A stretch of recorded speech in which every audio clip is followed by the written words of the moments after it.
أستاذة حياة، أستاذة بالأبيض سكول.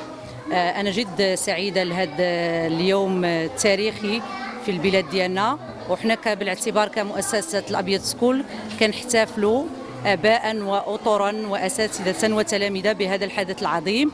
وأنا فخورة جدا بالسياسة الرشيدة ديال سيدنا، واعتز بذكائه اللي مكننا من استكمال الوحدة الترابية ديال البلاد ديالنا، وكنتمنى أن نكملوا في إطار في هذا الطريق ديال التنمية والتطوير البلاد.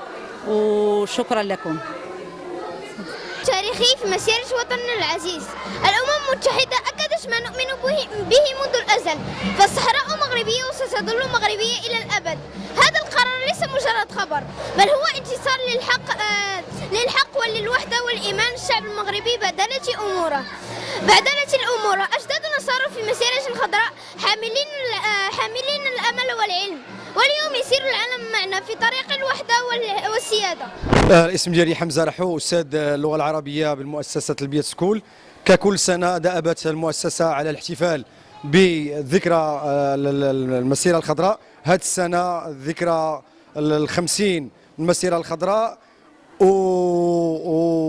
ومناسبة بما يقع في الساحة الوطنية والدولية، وهو الاعتراف البارز بمغربية الصحراء. ستقوم المؤسسة إن شاء الله بتخليد هذه المسيرة تعزيزا منا لروح المواطنة لدى متعلمينا ومتعلماتنا. هذه السنة إن شاء الله سنقوم بخرجة كبيرة إن شاء الله ستشمل الشارع العام، لنقول للعالم بصرخات أطفالنا أننا جميعا وراء السياسة الرشيدة لجلالة الملك محمد السادس، ونقول للعالم أن المغرب في صحرائه والصحراء في مغربها. سميناها خرجة لأن الآن محتاجين إلى الخروج وإلى إعلاء الصوت من أجل إشراك هذه الفلذات الأكباد ديالنا الصغار في الفرحة الكبيرة التي يحس بها جلالة الملك بهذا الانتصار الدبلوماسي الكبير، وهو الاعتراف الدولي بصحراء المغرب. العفو. Hello everyone, I want to present myself. I am English teacher Shaima Arifqi at Biat School. So today I want to talk about important events, okay, in the history of Morocco is the Green March. As you know, every year Biat School celebrates this historic event because the Sahara, it was and still, okay, a part of our beloved Morocco. And you know, the Green March, it was a peaceful and great march for all the Moroccans because it showed love and unity for all the Moroccans, okay, and for example for their homeland, okay. So long live the king and long live Morocco, and thank you so much.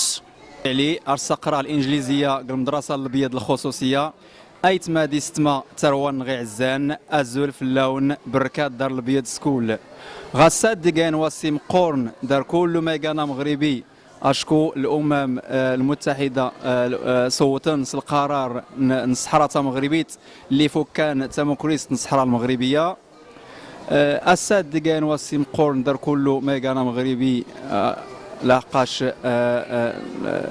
المغرب دانس المسيرة تزكزاوت 350 ألف مغربيت اللي نعمن الخطاب نو قليد الحسن ويسين أطيرح مربي يعيش غصاد المغرب يعزان زطنجة القويرة يعيش السلم دلامان دلهنا تنميرت كل ما يحضر غصاد جمعة الخير. شكرا.